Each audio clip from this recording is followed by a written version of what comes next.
Hey guys, Aaron Schober and Josh Lucas from Sword Carolina. We are coming at you with the final video in our Dobringer study series on Liechtenauer's Longsword. Don't worry, we enjoy making these videos for you. Appreciate the feedback, so we're going to have a lot of other stuff coming down the pipeline in the future. But this video is going to be on the Hängen and the Winden. So in Dobringer especially, he spends a lot of time talking about the hanging and winding.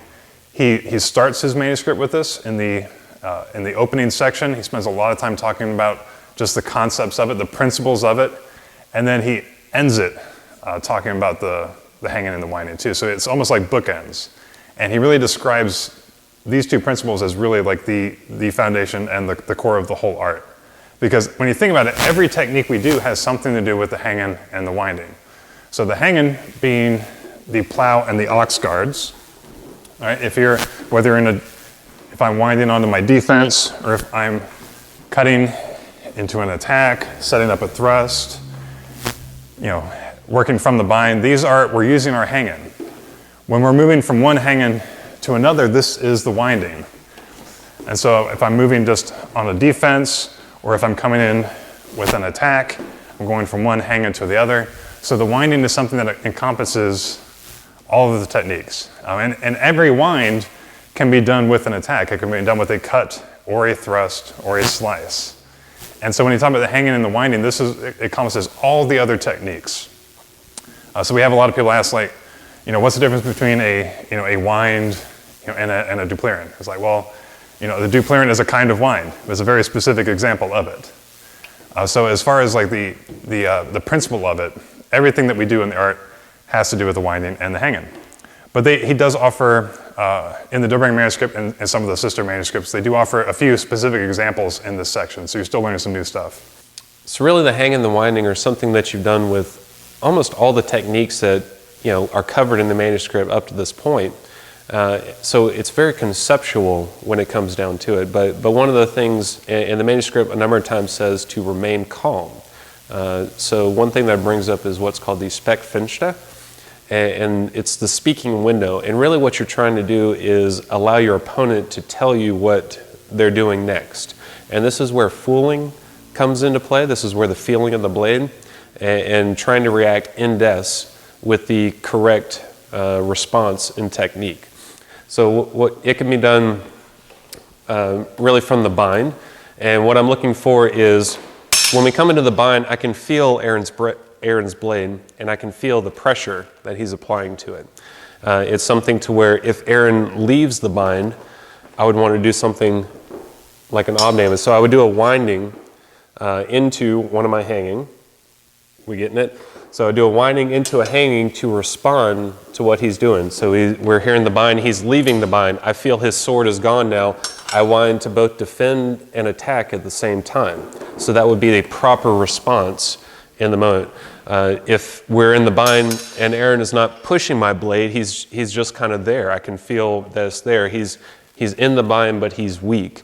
Then I would respond with a wind into a hanging of doing a mutieren to where I become strong in that bind. And then lastly, if Aaron is here, he's pushing my blade and he's applying that hard pressure. Well, once again, I'm not going to fight that and try and push back over. I'm going to come off and do a zucken type of action, which would be just responding to the different pressures. So I'm allowing what he's doing in the bind to speak to me to initiate the proper response into a hanging with a winding. So that would be the Sprechfenster from the bind. You can also do it from Longsword. And this would probably be a situation where I'm out in Longsword, I'm extended, trying to keep Aaron at range, and he's cutting to my sword. Okay, so he's, it could just be a test. He could be kind of feeling me out, feeling the waters, or, he could be setting up his next attack. So in this situation, once again, I'm going to try and let what he does speak to me so that I can react to it. So if Aaron attacks the tip of my sword, so very, far out, cuts to it, or maybe winds and makes a pressure out there, then what I can actually do is just immediately do a dirk wechsel to the other side of his sword and attack after that.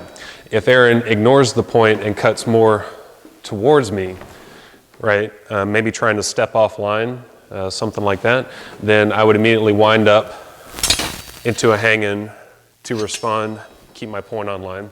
And then the last one is he's really trying to, force my sword away. He's really making hard contact, maybe trying to rush in, get the point out of the way so that he can move in to do something, right? So in this situation, I would actually yield to the pressure and immediately cut around and come offline. So once again, it depends on what he's doing that's going to cause the reaction, but that's really what the text is trying to get you to do, to try and gain that feeling and allow your opponent to speak to you so you can respond with the proper technique.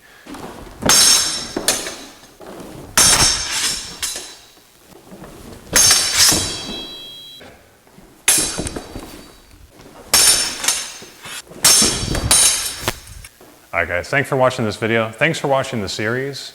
The amount of feedback we've gotten has been great and really heartwarming for us.